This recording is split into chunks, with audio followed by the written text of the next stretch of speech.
Hi folks, I'm Alan Watt and this is Cutting Through the Matrix on November the 3rd, 2011. For newcomers, I suggest you make use of the website cuttingthroughthematrix.com.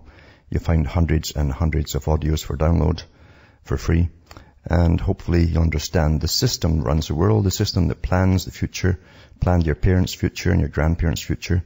And they have the next 100 years or more planned as well. They don't let things happen by chance in the big system up top. You have hundreds of think tanks working, actually thousands of them across the world, thinking on specific problems that may arise. That's to make sure that the elite that run the world and pretty well own it all will continue to own it all from their offspring and so on down through the future. So help yourself to them. Remember too that I don't bring on advertisers as guests. And therefore it's up to you if you want to support me by buying the books and discs I have for sale at cuttingthroughthematrix.com. And remember, from the US to Canada, you can still use a personal check or an international postal money order. Same price as a regular postal money order at your post office. You can send cash and you can also use PayPal. You'll find out how to do it on cuttingthroughthematrix.com website. And remember too that straight donations are really welcome too, by whichever means you want to send it. Across the world, you've got Western Union, MoneyGram, and again PayPal. And again, straight donations are awfully welcome, because things are pretty slow right now. And I try to tie the system up as we're going through it, the big changes, the planned changes. I read about the changes when I was small. So I was a really nosy little character that would go into adult library books and scan these big books that global players in their memoirs were talking about the coming planned changes of society, the world government that was talked about then even, and the changes that it had to bring on society to make it or enable it all to happen. And so everything is like deja vu when you grow up knowing this stuff, because you know what's coming and what's coming after the things that come, and they're right on track with it. It's a technique, you see. We're so well understood as people that nothing is a surprise to those at the top whatsoever. They've got countless amounts of cash to throw at studies on us. We're the most studied species on the whole planet, and have been for thousands of years. That's the only thing you have to really understand, is how man works, and you can easily manipulate societies for then on forever, basically. And I try to chronicle, as I say, the changes, and also to tell you why they're happening, and the organizations involved in making things happen, and the main speakers that come out to introduce some big new change in society. I try to point out the agencies that already work for the associations, like the Council on Foreign Relations is one of the big ones, and generally they are members of that. So you'll find out that nothing comes out by chance. Everything's planned. All the major announcements on the news are planned. All the events are planned. And that's a planned world you're living through, literally. And all you have to do is learn to adapt into the changes and go along with them. And be good, meaning you don't cause a stir anywhere. And your masters are very happy. So I try and fill in the blanks that the media leave out, because the big organizations and the rich men of the world are the ones who make sure that you have what's called unauthorized media.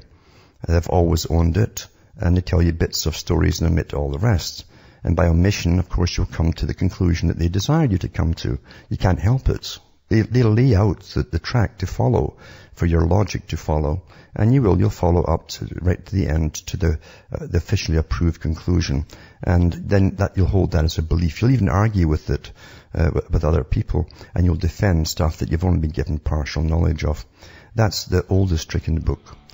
Now I'll be back with tonight's stories after these messages. Hi folks, I'm back cutting through the matrix, and it's interesting how when you go back just a little ways in history, not too long ago, when big agreements were signed with every country in the world, all your presidents, prime ministers across the world, into the World Trade Organization, this strange star chamber is actually, that decides who gets to trade and who doesn't get to trade with other countries under free trade rules. And of course, they came out with the GATT Treaty, the General Agreement on Trade and Tariffs, to do with once they sign on to the free trade. And what it really is the first world countries, it's the first world countries that must allow unlimited access to free trade without tariffs into their country for their imports. But it doesn't go the other way for the third world countries. And some of them are a farce, even calling them third world today, because they're better off than the first world countries. But they're still classed as third world countries, and they can still put tariffs on when you start trying to export stuff to them. So it's a one-way street, really. And the guys who set it up knew darn well, because again, they have big think tanks and there's nothing, it's like a chessboard. They always work out every move before they even start the game. They know what's going to happen. They know that factories are going to flood out of the countries. In fact, governments encouraged them all to up and move to China. In fact, they use the taxpayers' money under that agreement to do so. In fact, we fund them for the next 10 to 15 years if they claim they haven't, the move has actually made them lose any profit at all. So it's a great deal. And yet so little of this was explained to the public at the time. Probably nothing was explained to them at the time. And that's the way they like it, you see, at the top. So that you maybe one day a few people here and there, not too many, will notice that everything's made in China, that stuff you're buying in the stores. Because it didn't tell you that that was the whole plan of everything. And eventually nothing's made in your own countries, which obviously meant that the factory population that used to be in your own countries would be totally unemployed. Of course they knew all that. They knew they were going to plan recessions down the road. They knew everything that was coming. They've been building up private armies for 20 years or more inside your own countries to deal with the fallout that's going to happen around now. You see? As we go down the hill. All planned by the guys that you vote into power. And you never learn. You never learn. This article here is about America's, it's from Mail Online. America's economic troubles are continuing to bite, with almost 15% of the population now on food stamps. It emerged today. The ranks of the poor applying for food stamps increased by a worrying 8.1% over the past year to make a total of 45.8 million people. Assuming there are about 190 million Americans of working age, that means more than 1 in 4 of working age are now tapping food stamps. And it says 1 in 5 residents in Tennessee, Oregon, New Mexico, and Louisiana also depended on the handouts, formerly known as the Supplemental Nutrition Assistance Program, SNAP. And it says officials fear the numbers may swell even more in the coming months as people battle financial hardship and record unemployment. But one reason for the rising number of recipients was that many states have waived requirements limiting the assets food stamps applicants could own, said the Wall Street Journal. And it says the number of food stamp users exploded after the recession hit in late 2007 and has continued growing even though the downturn is officially supposed to be over. Researchers at the Carsey Institute at the University of New Hampshire estimated the percentage of Americans receiving the stamps increased by 61.2% between 2007 and 2010. And it says reliance on supplemental nutritional assistance program was very high among single parents, rising 10%. In 2010, 42% of single mothers, 25% of single fathers relied on the stamps. In rural areas, it was even higher at 1 in 2 single mothers. States also made changes to make it easier for residents to tap into the program, such as waiving requirements that limited the value of assets food stamps recipients could own. Meanwhile, a second set of figures revealed today that 1 in 15 people in America is now living in poverty officially. That is, they've actually have official guidelines to see you're poor. Eh? So 1 in 15 in America is now living in poverty, and it's a shocking number, a record high, and it's spread widely across metropolitan areas. So that's the New Deal, you know, and that's the New Deal that we're talking about. And of course, international trade was going to save us all, make us so happy and rich and wealthy, and all the rest of the rubbish that they feed to the general public. But they know darn well exactly what it's going to cost. This is no surprise to anybody at the top whatsoever. And then we find too that smart meters is an amazing thing, you know, because these gizmos and gadgets were worked on for years before the public heard of them. And the whole idea was to make a smart grid. That's one part of it all. A smart grid for the coming electric shortages because, you see, they're cutting back on power plants, etc. And they knew that too, long before they signed all the deals to shut down all the coal plants as well. They weren't not going to replace them, in other words.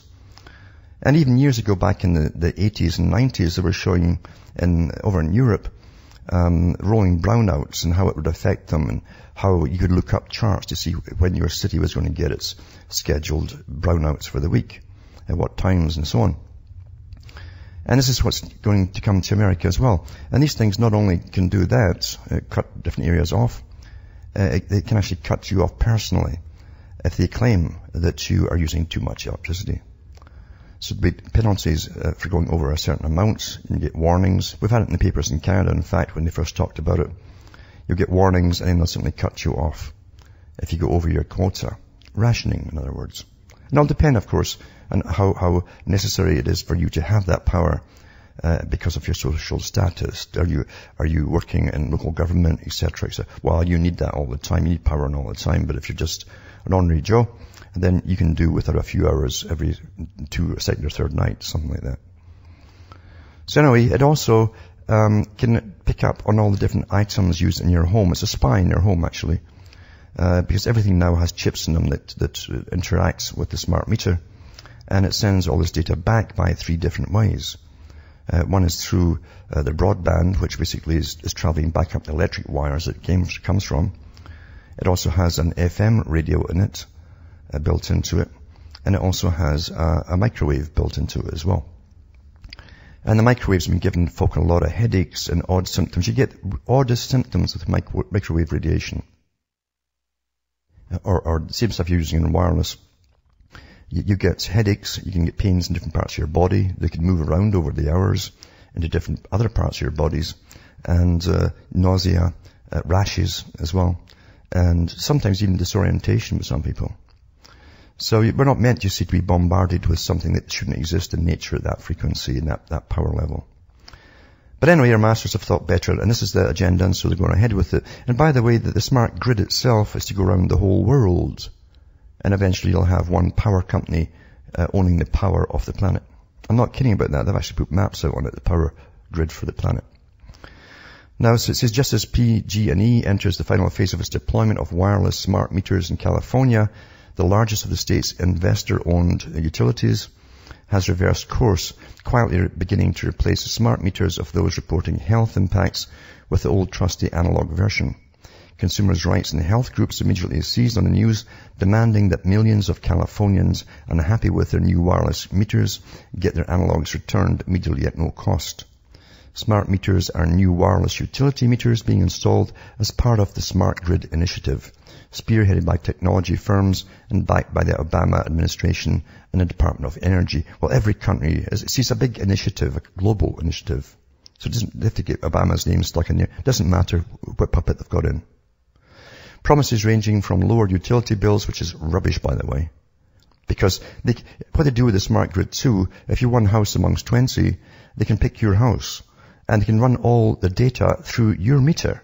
And you are paying for the electricity they're using during that time to do all this analysis for them. You actually hear the meters hum really loudly when yours is being used for that. And you pay for that too. So promises ranging from lower utility bills to enhanced renewable generation capacity have failed to materialize, with widespread reports of higher bills, privacy violations, fires and explosions, and commonly reported health impacts such as headaches, nausea, tinnitus, as ringing in the ears, and heart problems associated with powerful wireless transmissions.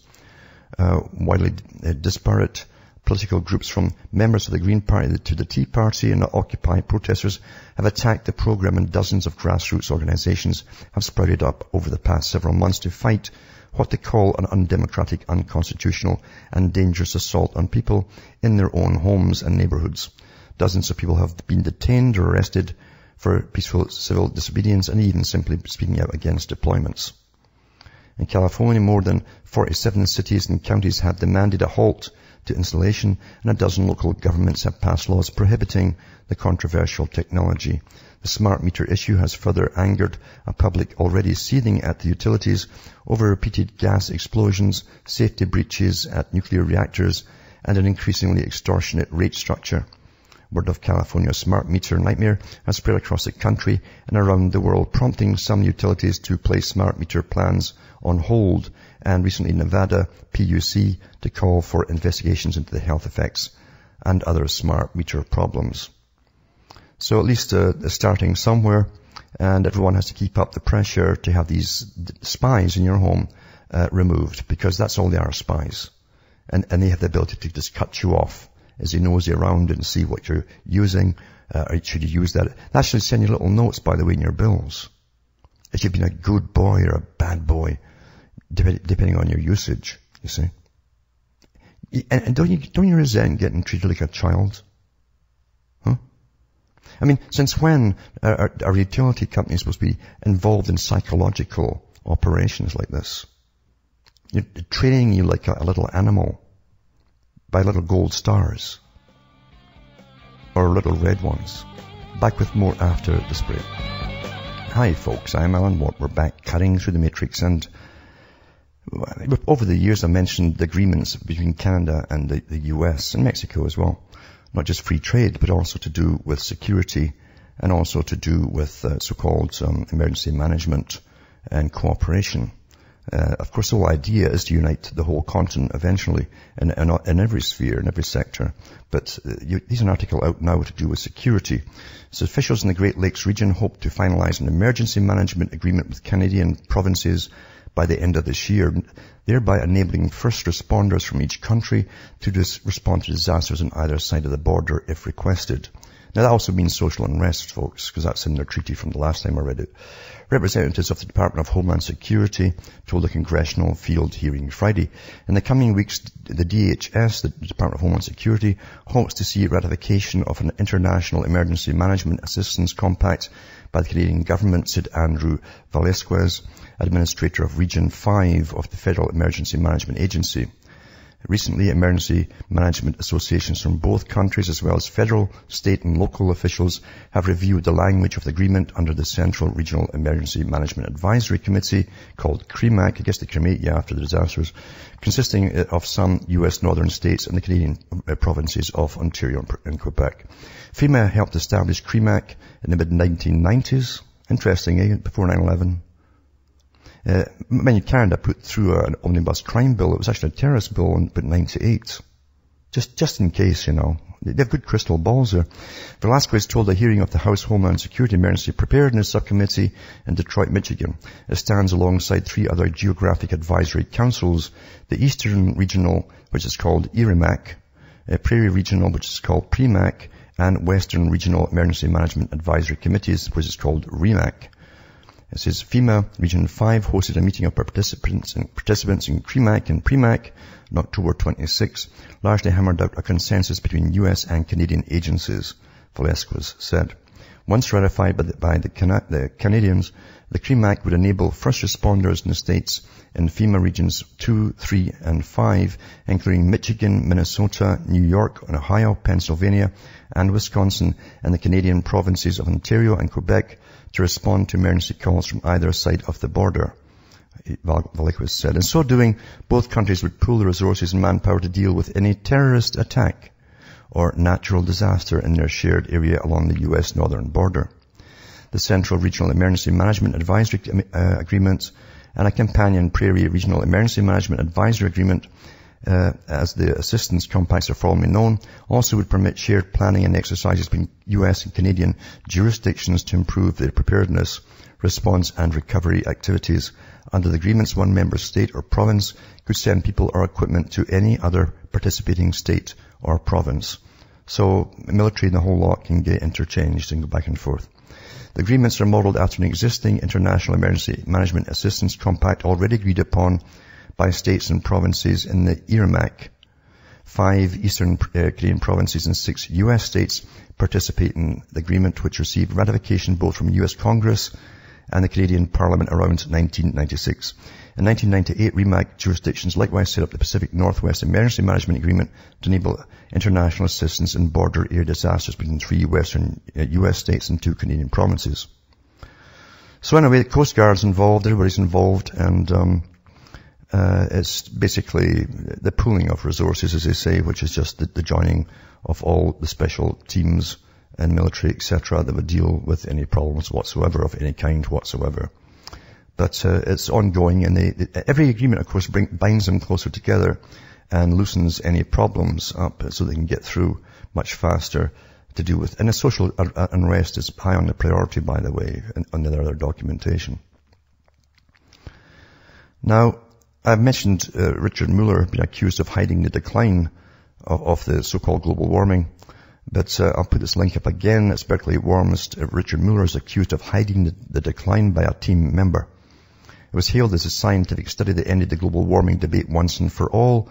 The research that, in the words of its director, proved he should not be a skeptic, at least not any longer.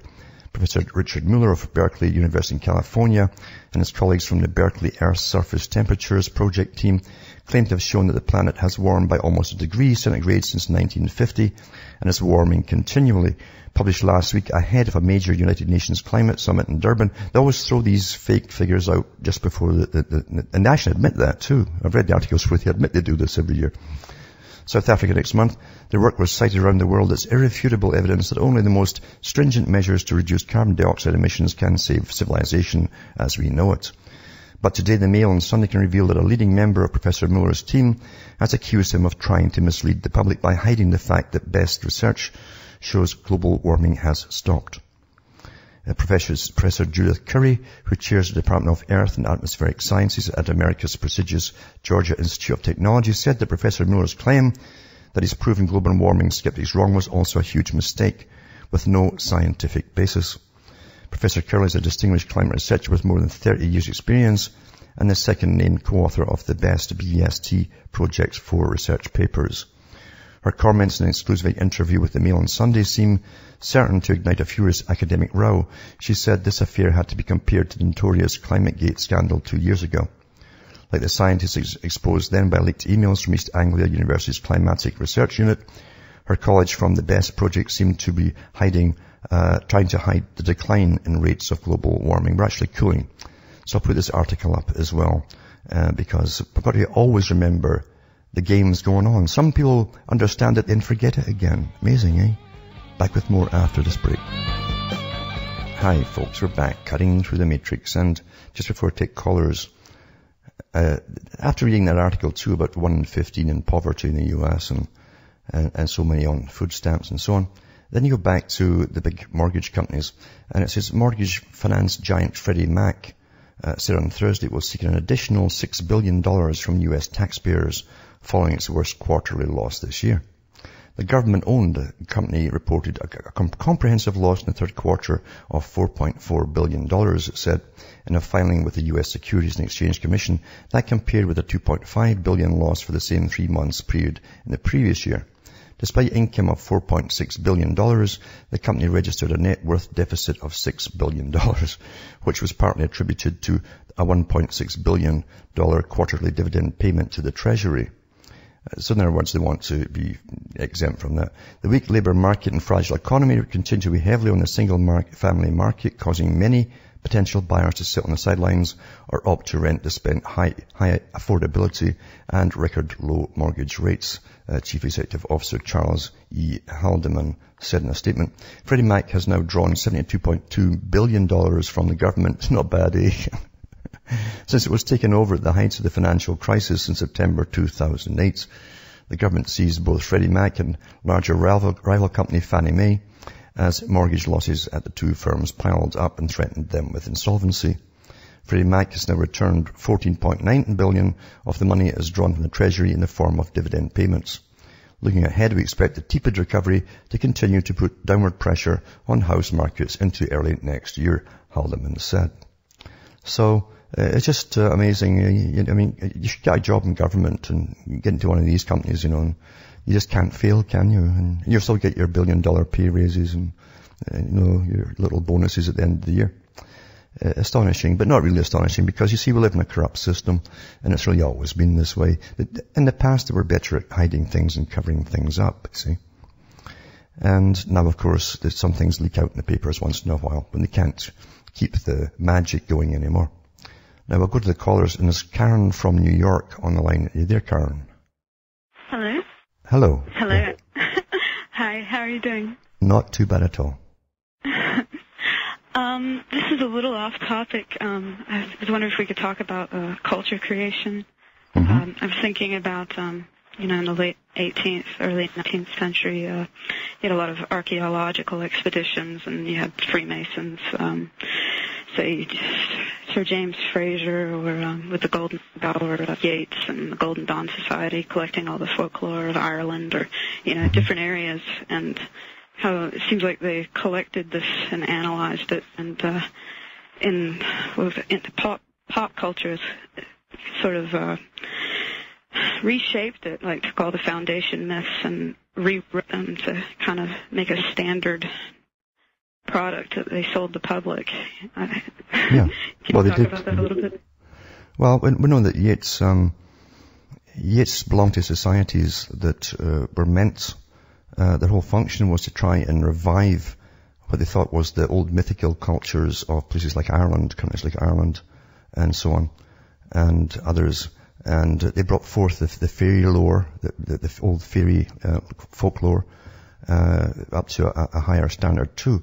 This was in an era, remember, when, and this is in this system, which isn't a random system, as we go across the world, conquering it, taking it over by empires and falling and then rising, etc., with other empires, as the wealthy elite keep moving around.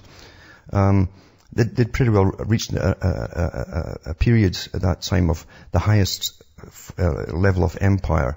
I mean, Britain ruled the waves. It was all across the planet, right through India, all the way to Afghanistan. In fact, the borders of Afghanistan, and all throughout Africa. They'd been in Africa for a long time, and they'd also subdued the cultures that they didn't like too much. The ones that rebelled against them, like the Scots, and they were still trying to subdue the Irish. And you find that they were severe on the countries that really rebelled against them. Very severe. I mean, they deported really millions of people from Ireland and Scotland. Can I interject for a second? I'm sorry. Yes. What's interesting to me is everyone's interested in Tolkien, and he was a specialist in medieval literature, a professor at Oxford, and in his works he took all these elements that were traditionally maybe Norwegian or English or British or Celtic, and rewrote them, and they've become like part of our myth now. That's right. Essentially obliterated the old, Beowulf, or what people would have formerly referred to as who they are. Sure. The thing was, you see, that first of all, they tried, and it was during the times of Walter Scott too, and others, they tried to revive some of the cultures they destroyed. And that was the whole point of Ireland, Scotland, and different countries. And they came out with books about the noble savage. They were doing the same thing in the late 1800s after vanquishing most of the American Indians. They had books out on the noble savage and the pictures of these wonderful, strong-looking guys with a chief's headdress on. And so they tried. So they've gone both ways. At first, you demonize your enemy, you massacre him, and then you make him noble. You see, because in the process you've lost something in yourself, and the past that connects you to everything, and the doing. So you come up with the noble stuff. But then Tolkien belonged to some agencies and societies too, and what he was giving you, and so was Yeats, by the way, in some of his writings. Was the occultic message of the occultic masonry throughout their writings, and everyone will miss that. Most folk will miss that, even to do with some of the stories to do with the planets. Actually there were planets, not people. Some of them, and then if you figure it out, you figure out these are the actual planets they're giving you. It's occultic Kabbalism, and it was the same thing too. Tolkien also was absolutely.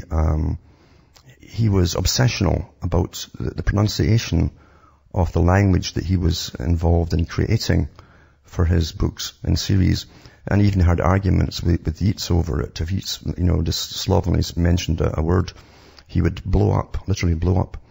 And Tolkien spent his whole life at the university there. He lived in the grounds and pretty well never left it.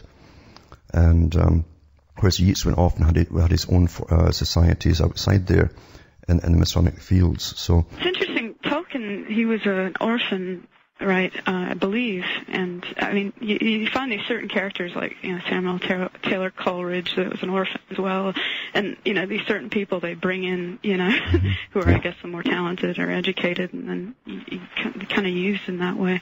Can I ask one more thing? Yeah. And this is sort of in reference to another network I was listening to today.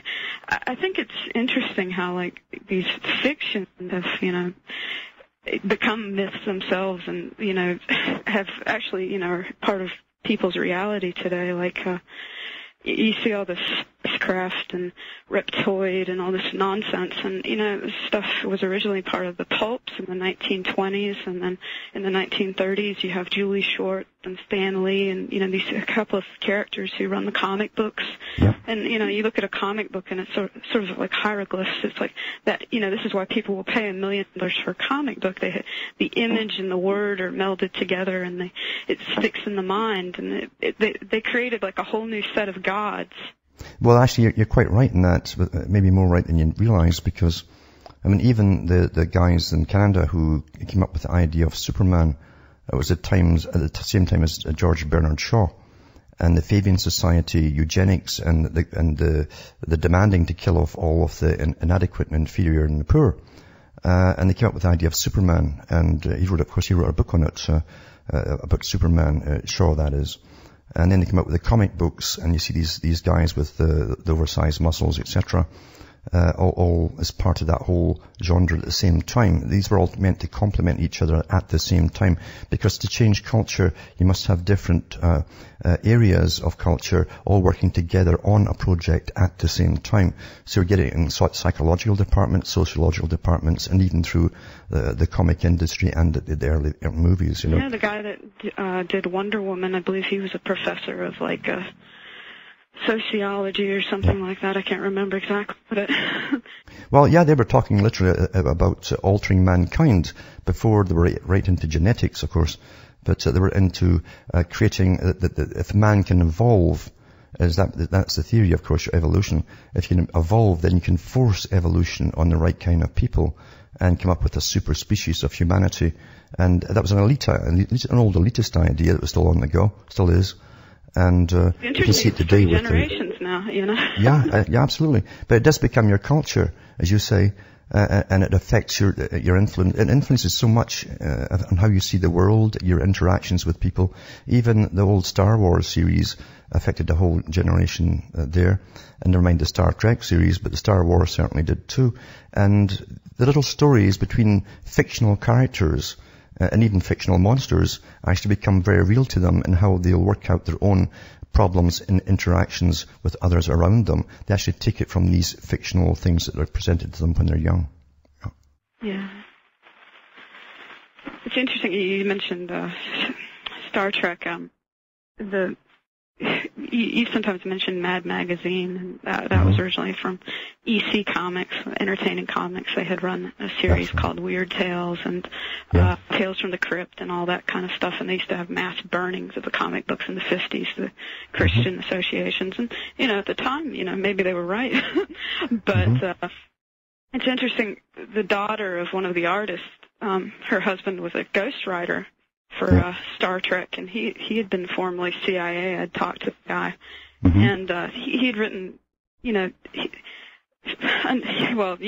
Roddenberry, and he had done some other stories for like Babylon 5 and different series like that. And I think it's interesting how these agencies are really very much involved in shaping. Don't forget Roddenberry, the red berry of May, it's very important. But Roddenberry, and the gene of Roddenberry is a gene, don't forget that he admitted many times that the series was meant to influence society into a global society and a kind of a new organized structure of society. It's the same society I've been talking about forever, and they're still at it today. But he also was a member of NASA, and he was allowed into the top meetings of NASA planning. And so he tied a lot of the ideas of NASA in with his stories, and he was getting the help from top psychologists, sociologists, etc. Because every scene, every story on Star Trek was to do with multiculturalism, actually. It was nothing to do, in another sense, with the stories in space. The space was a handy scenario for it, a setting, but he was using them for multiculturalism and how to accept other odd aliens, behaviors, etc., that kind of stuff, tolerance and all of that. So that was all part of this change in society towards the global system that they were working towards, which is going to, again, be a Fabian type society. But even it's all occultic, by the way. Because I remember some of them, the members of the staff, talking about the signals they used. Like Spock would put his hand up and he'd have his fingers open, like the V shape. And that's actually a Jewish blessing. So a lot was taken from Judaism. And even the saying was taken from the Talmud, the few must perish for the sake of the many, that was used many times in that series. And so there's a lot of Jewish Talmud and Kabbalah involved in the Star Trek series. And the badge itself, when you first see it, it's a delta shape for the first generation, the first series. And then the second one is like a witch's hat. It's the same delta or an obelisk with the hat or the circle at the bottom. That's also George Washington's, massive boasting ornament there. And the oval at the bottom. But then the oval in the third series comes up, and it's a 5-pointed star, you see. The Masonic 5-pointed star, if you look at it closely. So everything there was well geared. Lots of money went into that, lots of work. And it changed the thinking and the behavior of millions of youngsters. And they grew up with that, just fascinated with it. And a lot of it was enjoyable, yeah. Yeah. Thank you for everything. You're wonderful and honest, and it's good to hear you on. I'll call again, and we'll go into more of it. Thanks for calling. And there's Mike from Chicago there. Are you there, Mike? Hello? Hello? Yes. How you doing, Alan? Oh, I'm not too bad today. Yeah. I would like to add to what you were saying about when they raise the two hands in the air. Don't they channel energy by doing that? Some of them will say so. But the original sign that Spock made, it was meant to be more horizontal, and not so much up, but horizontal, as you do a blessing over a baby, especially, or a youngster from an elder. Yeah. Well, it's kind of off topic, but I have a question about Genesis, about the Garden of Eden, and when God. When he made the trees, he made actually two trees. He made the tree of knowledge and the tree of life. Mm-hmm.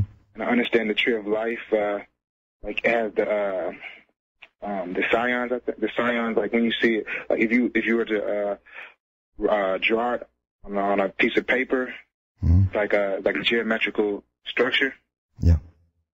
And what's that all about? And can you also explain the tree of knowledge? Mm-hmm. Well, again, the tree of knowledge technically, and it's many levels of this. I mean, there's many, many levels of it. If you were to go into Globalism, but really, the tree of knowledge on its basic form, very basic form, is symbolic of something which comes into you, which alters you, and so that you lose naivete and innocence. That's what it means. To know good and evil, to understand, to feel good and evil and understand it, And the previous imagery of Adam and Eve were of very naive, happy, irresponsible in a sense, perfectly innocent young people, that didn't know evil because they had never committed any evil, and no one had said what evil was even. They wouldn't know it themselves if they were doing it. And so in other words, something happened to give them, to destroy the innocence and to know that they'd done something terribly wrong. It's almost like they got a jolt of energy or a higher IQ suddenly hit them or something, and they realized that there's good and evil, and they had just committed an evil act, in fact. But there's many levels to this whole tree, and the number of fruit, and everything's in tens and so on. Yeah, there's like 10 what's it called? I forgot what they were called, but it's like 10. Like when you see the diagram, there's like 10 circles and it's all connected. That's right. And it goes on, and then there's a whole, you can go on about it for hours. It's quite easy to talk about it for hours, just in a lecture. But in its basic form, as I say, it's innocence. So first comes good and evil, and then comes the tree of, for eternal. Everybody who is conscious, in other words, would then seek out eternity if they could, you know. Hold on, and we'll go into that when we come back from this break. Hi folks, we're back, cutting through the matrix, talking to Mike from Chicago about the idea of Eden and the idea of the trees of knowledge, basically, and the tree of life. And that was the whole thing with the tree of life, as I say, was that if they got that, then the god or gods, you know, because often it was plural then, it said that they'll be like us. And so, of course, that to drive them out of the garden as an idea. So you've got all this debate that still goes on today about who the Elohim were, the gods, and immortality, etc. And it leaves the imagination ripe to go in outer space with it. You still there, Mike? Yes. I also have another question. Yeah. Okay, I remember you, I think a caller, maybe about a few weeks ago, talking about the red-haired people, how some of the pharaohs, the Sumerian kings would wear black wigs, but you know when they dug them up, they had red hair. Where did these people come from, and what is it about? I guess I mean I hate generalizing about certain groups of people, but I mean, what is it about their disposition, I guess, the red-haired people, or? Well, what we've found, even in the digs that they had in the Sumerian regions, the old areas of Sumer, they've also dug up, there was one was under a modern garbage dump, but they actually dug up the gravesite of kings and queens, and from Sumer, and they have some of the best jewelry, in fact, they've ever recovered from the headdresses and so on. It's all been taken from there, and they're in museums. You can look them up on the internet. But they found that they also had red wigs there. So we have this odd thing with a red-haired people, light eyes, light skin, ruling over brown-eyed people, darker skin there. And then we found later the same thing in some of the dynasties in Egypt. For a while, there's no doubt about it, because they have the little effigies in the tombs, and they would also have some of their top nobility or related to them in the tombs as well, with blue or green eyes and a lightish hair. So, and they also did wear the wigs, which wasn't unusual. In fact, one female who became the pharaoh, really, she became a pharaoh. She had to act like a man. She actually wore a beard as well, because all the kings wore beards, artificial beards. And they found the beards as well. So I've never understood why they just didn't have their ordinary hair, and that had to be a reason that they'd have to camouflage themselves from the people they were ruling over. We find the same thing with the Khazars, the royal Khazars around the Black Sea area. Very famous books have been put out on the Khazars. And we find in the middle the royal ones who were in charge of all these different bands of darker-haired people, even Muslims, and all converted to Judaism eventually. But they found that the royal Khazars were blue-eyed or green-eyed and blonde.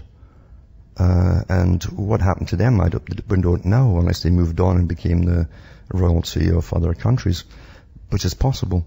So there's always this strange thread down through history that doesn't tie together quite. As there are people coming down through history from the same lineages, we don't know. It's a fascinating topic, certainly. Again, imagination can go rampant, but with no answers to it. And then you have the red-haired mummies of China that they dug up. It really upset the Chinese because they thought they'd always been there themselves. They were the first ones there, but they found these red-haired Chinas and mummies from China, I should say.